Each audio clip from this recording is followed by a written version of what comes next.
Hello and welcome back to the channel.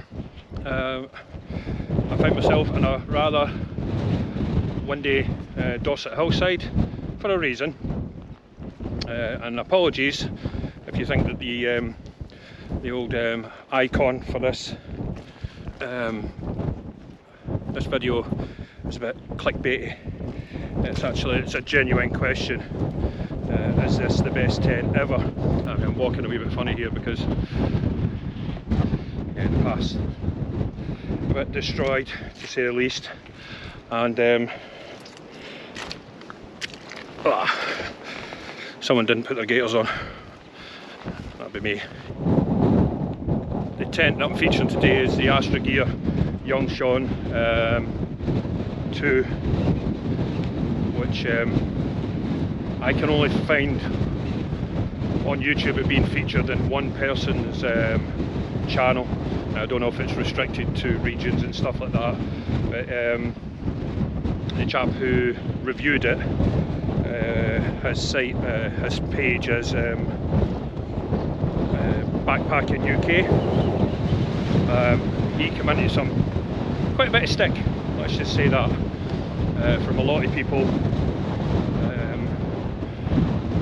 over this type of tent. Now, it's an absolute quagmire around here. Oh my god. Yeah, so I've came up here with that tent, with the Yun Chuan 2 tent, to give it a little run out. Now, I know it's really windy up here today. I'm saying really windy. I don't think it's gale force, but it is a good old breeze that goes through the place, and there's a dry stone wall, so if it does get bad you can get behind it. Yeah, not to put it through its paces, just to show people who are curious about the tent. Now, whether it is a taboo subject, that's neither here nor there for me. I seen it and I wanted to know more, couldn't find any more. I do camping, I do vlogs, do all that sort of stuff. Don't do reviews as much, but I do show people the tents that I've got, so went out and bought one. Only took 9 days to get here. Yesterday we went over to the local park, got it out and got it all seam sealed, because again it doesn't come seam sealed. First impressions of it, yeah, for a user of a Lanshan 1 and a Lanshan 2, and if you view it, and that's the way I'm viewing it, is this a replacement to the Lanshan 2? Is this an alternative to the Lanshan 2? And all my facts, not my facts, all of my views, now I can be right or wrong, will be based around the my use of the Lanshan 2 that I've got. So, is this the best tent in the world? No, it's a good copy of one that potentially is the best tent in the world, depending again on whose reviews you look at. Yeah, so I mean, take away that it's a rip-off of what is known in the hiking world as one of the best tents ever created. Take that away, and I'm only going to look at the people who, let's say, what price range of camping this falls under and who it's going to appeal to. And that is not a dig at the original one being too expensive, because the guy invented them, he made them, he can charge what he wants. And to be fair, the entry-level version of the original tent is actually not a bad price when you look at it. It's not a bad price at all. But there's one thing that stops me from purchasing it, and we'll get into that later on.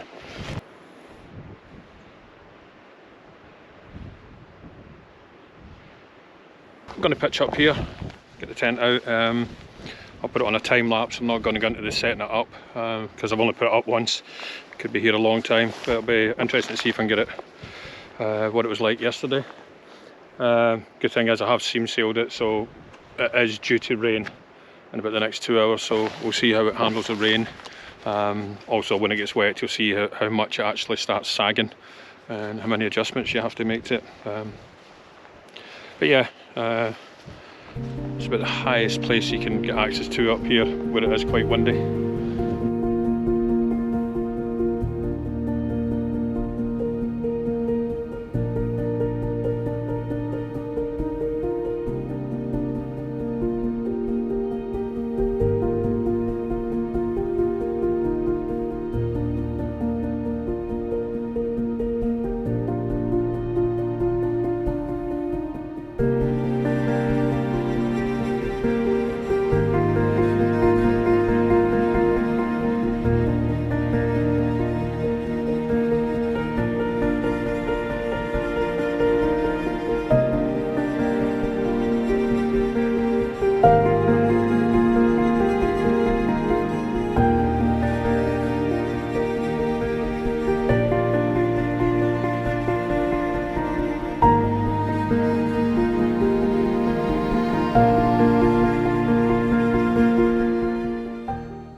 Right, so there it is, all pegged out.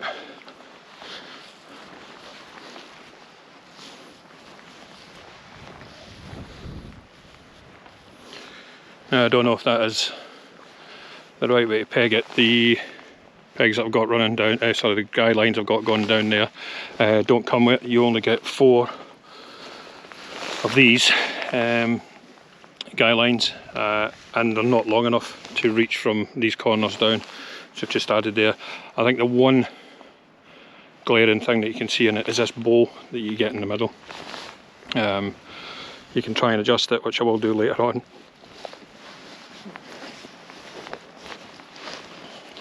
Yeah, so it is quite a big footprint. I would have brought the Lanshan 2 up, but unfortunately Sandy's working today. So yeah, we will do a comparison side by side to see the difference. Now the ins and outs it is, the inner you've got to attach with that peg and that peg, so fundamentally that's your square. The 2 corners for your inner, and then round here your 2 corners are this side and there, which gives you that the rather large porch area. Now peg wise you get 12 of these little pegs that come with it. I'm sticking with the old MSR style pegs. We just have a bag of them that goes with every tent. The bag's kept separate and we just pick it up and go. I think it's, yeah, you get 12 of these with it, and all in 12 will put it down, except for the 2 guy lines there, which you'll need another 2. You can put 2 at the door. I've only put 1 at the door this time round. So let's have a wee look inside. Right, so you've got an air vent here. That's your port space that's in there. I've got that one attached, and then you've obviously got a little bit of space in there as well. Inside, let's get these mixed up.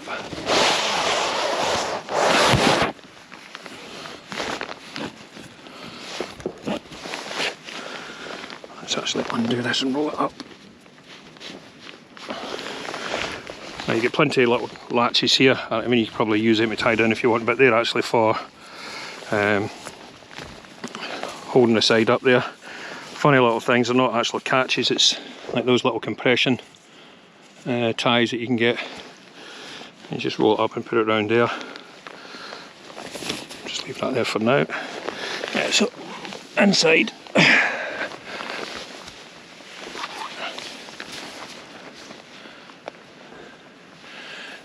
Yeah, so this one here sold as 4 seasons. Quite plainly, it's not. If you look at all the mesh it's got up there, and you'll see it is quite saggy. Now, a few videos of the professional one. I think the bit that it was designed for, which I'm not too sure on, I'm not 100% on, it's a top and tail sort of style of tent. So one person sleeps here and one person sleeps with their head there and their feet going that way. Now, I've brought some little cords that I'm going to try and attach and hold it up there, because this part of the tent is quite rigid, just to keep it off there. So I'll do that and we'll see what it looks like later on. Now, the ground sheet, that's where the ground sheet finishes for the Lanshan. So you're looking at, from about there to there, a bigger space in there. So it's quite a lot, quite a bit of a difference in footprint. You've got the obligatory little hook each side there for either putting a line across or hanging your light in, which I will try later on. I'm going to be looking at this time with this tent. So tonight, I believe it's to rain about 2-3 o'clock, and then tonight it's to get down to about 1 degrees. So I'm going to be looking at what we get condensation wise. As you can see here, your net's touching the tent, and you can just see where we seam sealed it as well, down there. Yeah, so you have straps in here where you can lower the inner, which I will do later on. Later on, when you take it down, they are on little quick release catches, so there is plenty of scope to lower it slightly. So that's a wee bit away now by dropping that slightly, but then you've got quite a bit of sag again, so that's why I'm going to try and attach with a bit of short cord this up to here and see what difference it makes. Yeah, so we're really looking at how dry it how dry you can keep it and what condensation you've got on the inside. And that should let us know that it should be better than the Lanshan 2 that I've got, because it's a single skin. But yeah, we'll wait and see. Okay, let's discuss the difference between this and the Lanshan 2. Right, so price wise, you can get a Lanshan 2, which comes in as a 4 season. It comes in at £158. Then you've got the import tax, etc., postage and packaging to get added on top of that. This came in from AliExpress at £163. That's all in. That was the taxes and the postage and packaging. Weight wise, right, the double walled Lanshan 2, I don't own one of them. I've got the single walled 4 seasons version, but it states on the 3FUL site that it comes in at 1060 grams in weight. Now this tent comes in at 1121 grams in weight. I'm going to question that, the 1060 for the Lanshan 2, because my Lanshan 1 comes in at 1000 and I think 36 grams, and that's a 4 seasons inner that's in there. So yeah, maybe it is, maybe it isn't. But if you've got one, if you own a Lanshan 2 4 seasons and you know the weight of it, just pop it in the comments. The material it's made out of is, yeah, they're both the same. The sil nylon setup with the old ripstop material.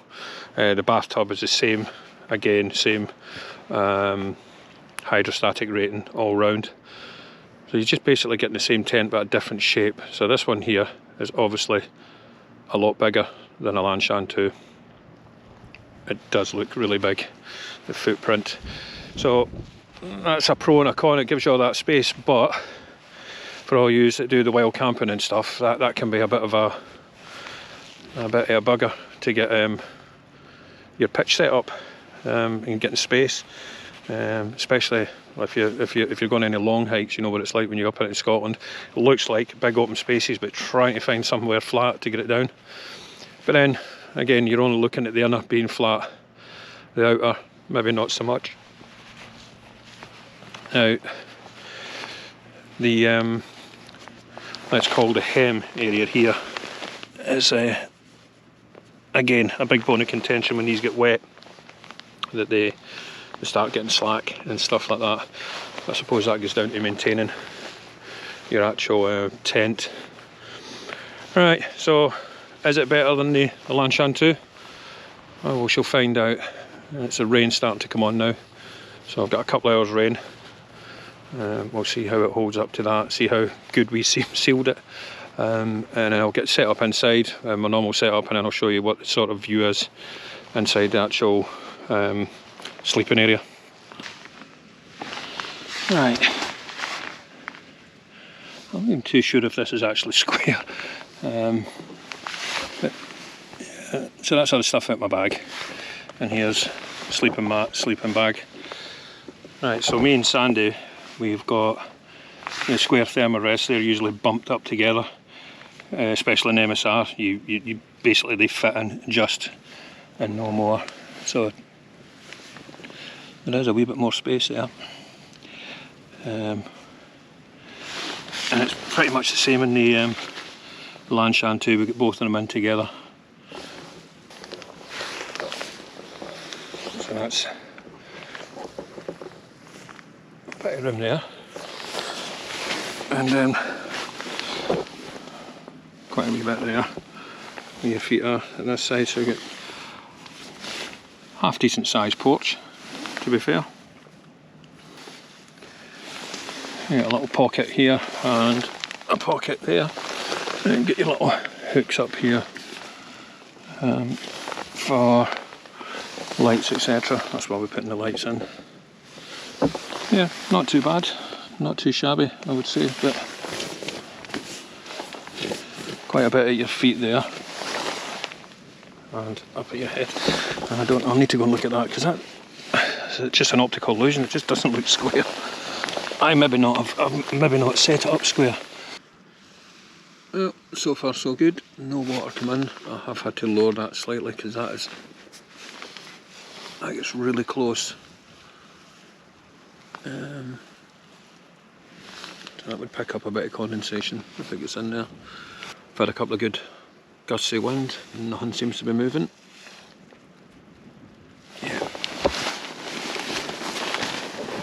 Yeah, plenty of space. I can sit up. I suppose with two people in here, I don't know. I'm still trying to fathom out if it is bigger than the Lanshan 2. I think these sides sort of make it feel like it's, you know, a bit smaller. The footprint is definitely bigger. We measured it last night. It's definitely a wee bit bigger. Right, time to get this on and get a wee cup of tea, and then I think we'll be listening to the football.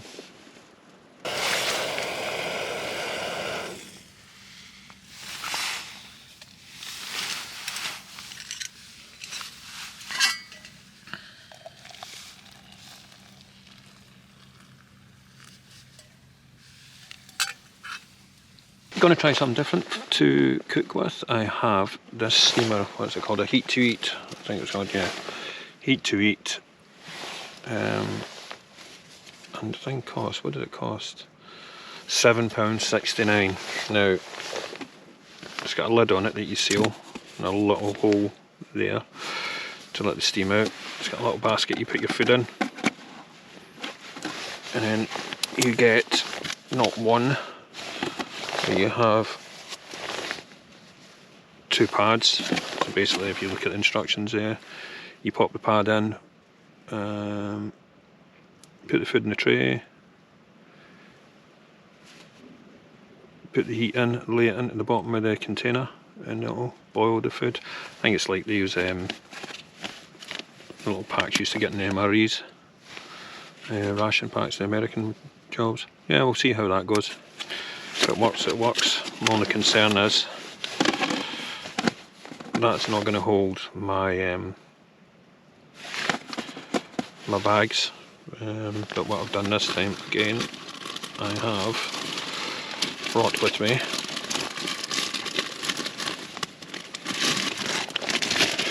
little silver foils again to prepare meals. I have basically got in there chips and curry sauce and beans and sausages for the morning. So we'll see how it goes. But I mean, £7 for something like that, yeah, it's a bit of a luxury.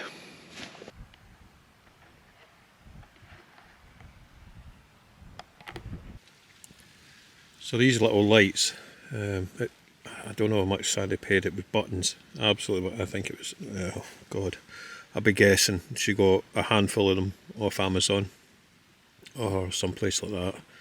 Cheap as chips. They run off of like little watch batteries. They're going for ages. If you just want a wee bit of ambient light in the tent, that'll do the trick. And you can see, camera's probably not that good at picking it up. But yeah, gives you a wee bit of ambient light. Doesn't weigh that much, a couple of grams at the most. And then you just get a little watch battery and put it back in there, and they keep running.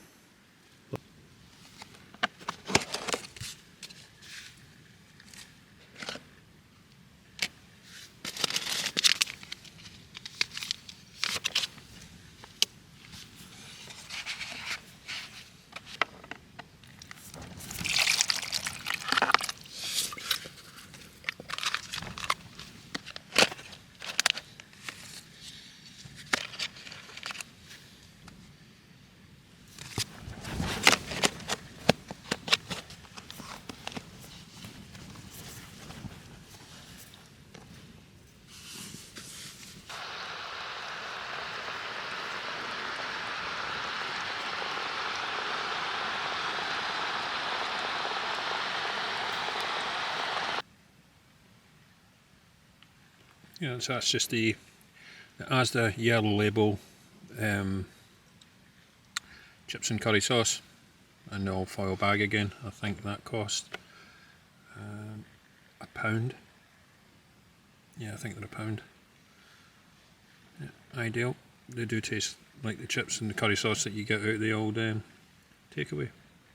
Right, tonight's offering is going to be yet again mini cheddars and some I think it's Coburn's port I've got tonight, which is a bit, I think it was 20%. So I'll have that and watch a movie, I think. I don't know if you can see that, hold on.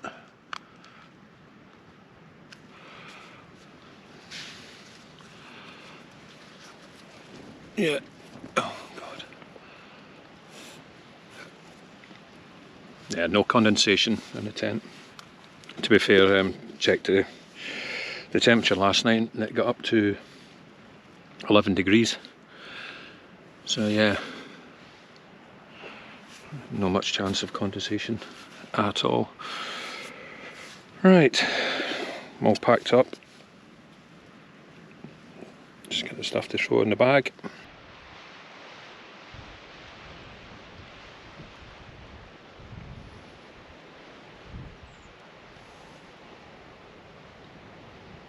Not ideal. Unfortunately, when you camp up here, you've got to get out before first light because you've got all the dog walkers coming up on a Sunday morning. Right, so that's the ground sheet for the Lanshan 2. That's the difference in size there. I think it's more visual if you see it that way. I still don't think I've got this tent straight, but there you go. Yeah, so there is quite a wee bit of space there. Compared to the Lanshan 2. Sitting up and getting ready in the morning, yeah, that was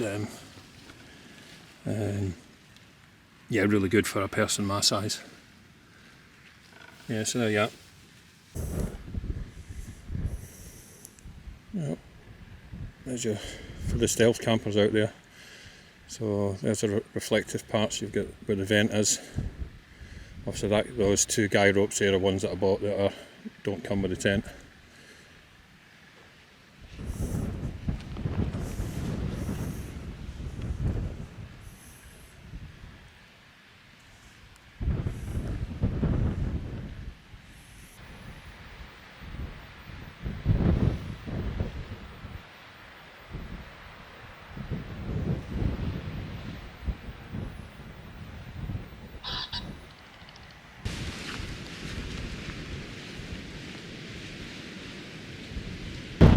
Wind's picking up quite a bit, but that's a good bit about being up here. It's windy. It's wind handy when you want to try a tent out.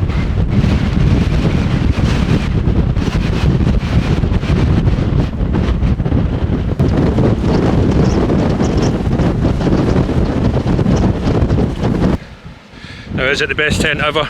Absolutely not. It is an absolute knockoff of what a lot of people in the hiking, wild camping world say is the best tent, which is the X-Mid 2. Each to your own, don't have an opinion on what's the best tent.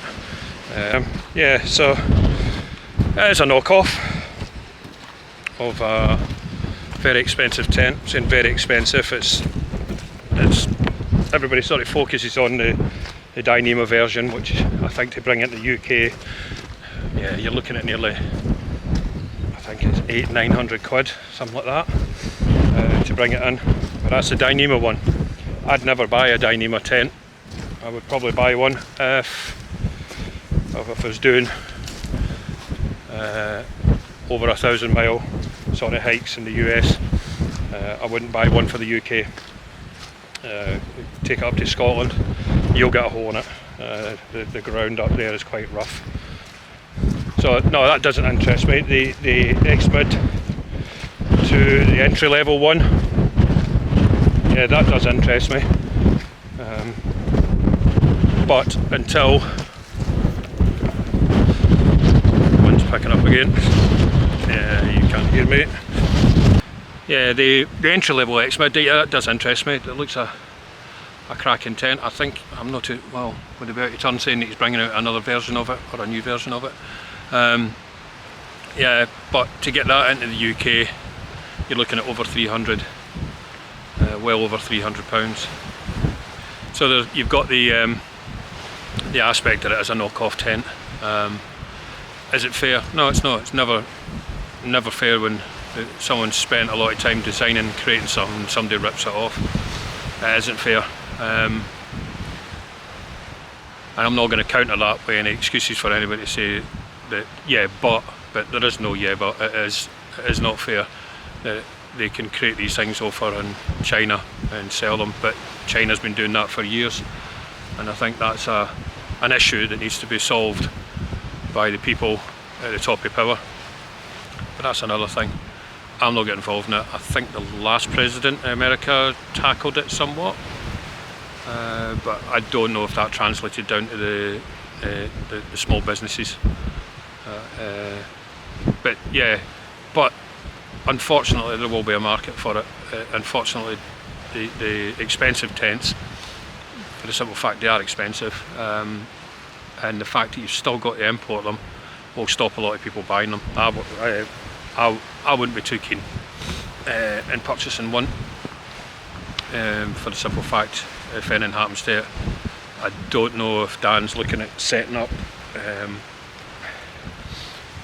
possibly is, if he's setting up a way to get them repaired in the UK, or a distribution in the UK. If they get distributed in the UK, yeah, I'll pick one up. As long as I've got recourse to send it back if there's any issues, I'll get it repaired if there's any issues. Maybe sounds a bit contradictory that I bought a tent from China, I bought 4 tents from China, but that's in full knowledge that I've spent 150 quid, 160 quid. I don't think I paid any more for any of those 4 tents. That when they go, they're done. There's no recourse, gonna have to fix them myself, you can't send them back. But if I'm spending 300 quid plus, yeah, I want to have that sort of, yeah, it's guaranteed. I know Dan's tents are 2 years, I think they're guaranteed for. Yeah, copying it's a strange one copying when you look at how many tents there is in the market. So you've got the MSR, is it the Hubba Bubba? Yeah, I think it's the Hubba Bubba. There's so many different companies selling that tent at that design. I don't even know if it was MSR's tent to start with. Did they copy it from someone? I'm not too sure. Dan's tent, there's one out there that's the X-Mid 1 copy, which is Sierra Designs one. Yeah, Sierra Designs High Route 3000 is the name of the tent, I think. And it's a offset trekking pole tent. Looks very similar. But again, you can purchase in the UK, and obviously you're paying a bit more for it. I don't know where Sierra Design makes their stuff. It's probably made in China or Vietnam or someplace like that. You know, it's over in the east. I don't even know where Dan makes his tents now. If business is that good, he probably will move it overseas because it will be cheaper for him and make a bit more money. Yeah, so you can argue copying tents. There are so many tents out there that look the same. They are, you know, everybody will go on about Lanshan because it's a copy. I mean, the Lanshan, the duplex, it's a copy of the duplex, basically. And there's thousands of them in the UK. Everybody's got a Lanshan, I think, or a Lanshan too. Then you've got to ask yourself, so it's a knockoff. Everybody's bought that. Everybody's quite happy with that one. This one, because it's Dan, I think there's a lot of people are piling on because it's maybe a wee bit personal. I think when you're spending 600-700 quid on a tent, you feel like you're investing with Dan. A lot of the comments, it was under Backpacking UK's YouTube page. Yeah, some of them were quite damning, to be fair. And you can see that even Dan piped in it as well, which is quite rightly to do. I'm not advertising this tent. I'm not trying to sell the tent. I've just got it. I've tested it, seen what it is. I'm going to test it in a long hike to see how we get on. I can see a few issues with it straight away, and it's going to cause a lot of issues straight away. That it might not be the best option for a lightweight backpacking tent. Yeah, so I'll feed that back. What I've got, as I said, it's a very noisy tent. It's a large footprint, which you're going to struggle in England to find little spaces that you can camp without being asked to move on. The build quality, no, it's not great. It's not a Four Seasons tent. It's just another attempt of trying to knock off one of Dan's tents again. I'll get it out in the rain. Well, I'm going to have it for a week on the South Downs Way, and we'll see how it gets on. And I'm expecting it in January. I'll probably do it the first or second week in January. It's going to be muddy, it's going to be wet. I'm going to struggle for areas to put it up in. I'm not going to go to campsites. I'm going to wild camp with it and just see how I get on with it. But yeah, is it like Dan's tent? Yeah, it's sort of similar. Is it anything like Dan's tent? Is it a pure copy? Absolutely not. Absolutely not. It's it's exactly what it says in the tin. It's a cheap knockoff, but it'll do a job for lots of people who can't afford Dan's tent. People who are hobbyists, it's just into tents, into kit. It'll do a job for them. Yeah, it'll do a job for me last night. It's great having all that space. That footprint, as I say, is massive, but that's a pro and a con. I think once it gets wet, like all the tents that I've had out in the last couple of weeks on the coast getting wet, they stretch and they droop a lot. The inside of the Astra Gear 1, the inner will touch the outer in the centre because it stoops that low, and there's nothing you can do. You can keep trying to readjust it. It just does not go up to the same height. Yeah, so there is a lot of issues with it. But until I get it out in torrential rain and wind, then I can't really feed that back at the moment. Right, I'm going to head down, get into the car. If you've got any thoughts on this tent, stick it in the comments. I'm not trying to sell it, and I'm not trying to denounce it, and I'm not trying to judge anybody that buys it. It's just a tent that's on the market, that's all it is. It's cheaply and ready available. Yeah, thanks very much for watching, guys. If you like the stuff that I'm producing at the moment, please like and subscribe to the channel. I'm just going to make it clear here, I did not get this tent and do a review on it. It's a sort of review. I don't really do reviews on tents, I just test them out a wee bit. To be controversial. I know this is a very controversial tent because I can only find 1 or 2 videos on the internet, on YouTube about it, that ultimately get a massive pile on from people that's very angry about purchasing basically someone's stolen intellectual property, I think it is. Yeah, so leave your comments down below what your thoughts are. You know, will this affect Dan's business? What do you think about that? Will it actually increase Dan's business when people try it out and then think, well, this is actually a good design, this looks really good, I like it, I think I'll sell the 5 tents that I've got and buy one of Dan's. There is that about it. Personally myself, if they start being sold in the UK, I'll purchase one. No two ways about it. I do like the design. I like how easy it goes up. I'm saying, and that's the rip-off one. So the proper one will probably be a lot better than that. Thanks very much for watching. Just leave your comments on your thoughts on the video. If you get any questions about it, if you have any questions about the steamer that I used to cook with, yeah, just stick it in the comments. And if you like the stuff that I'm doing, please like and subscribe. So I'll see you all next time. Take care, everyone.